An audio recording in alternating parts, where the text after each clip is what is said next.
Chapter 22. David therefore departed thence, and escaped to the cave Adullam, and when his brethren and all his father's house heard it, they went down thither to him. And every one that was in distress, and every one that was in debt, and every one that was discontented, gathered themselves unto him, and he became a captain over them, and there were with him about 400 men. And David went thence to Mizpeh of Moab, and he said unto the king of Moab, Let my father and my mother, I pray thee, come forth, and be with you, till I know what God will do for me. And he brought them before the king of Moab, and they dwelt with him all the while that David was in the hold. And the prophet Gad said unto David, Abide not in the hold, depart, and get thee into the land of Judah.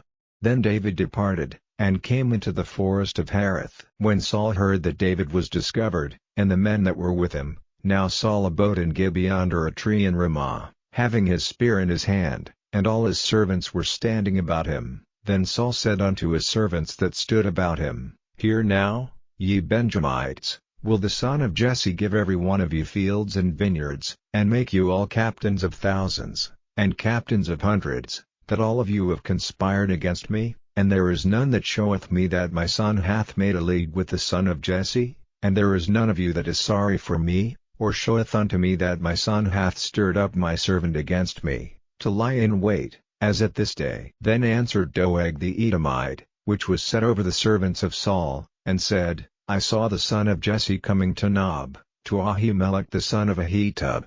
And he inquired of the Lord for him, and gave him victuals, and gave him the sword of Goliath the Philistine.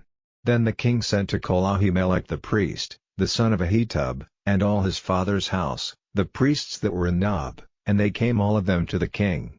And Saul said, Hear now, thou son of Ahitub. And he answered, Here I am, my lord.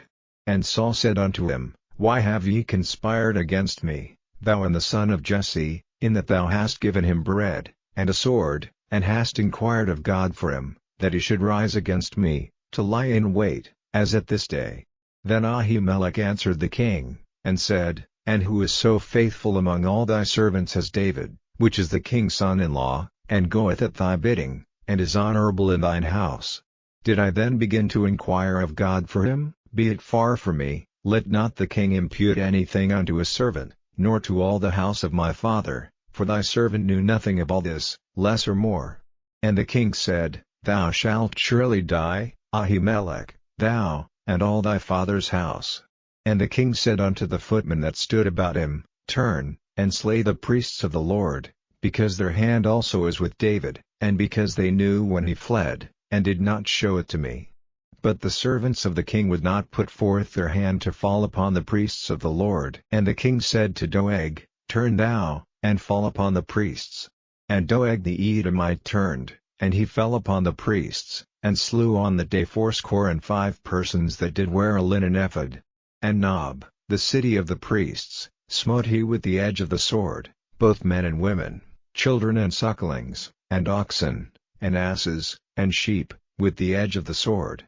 And one of the sons of Ahimelech the son of Ahitub, named Abiathar, escaped, and fled after David. And Abiathar showed David that Saul had slain the Lord's priests.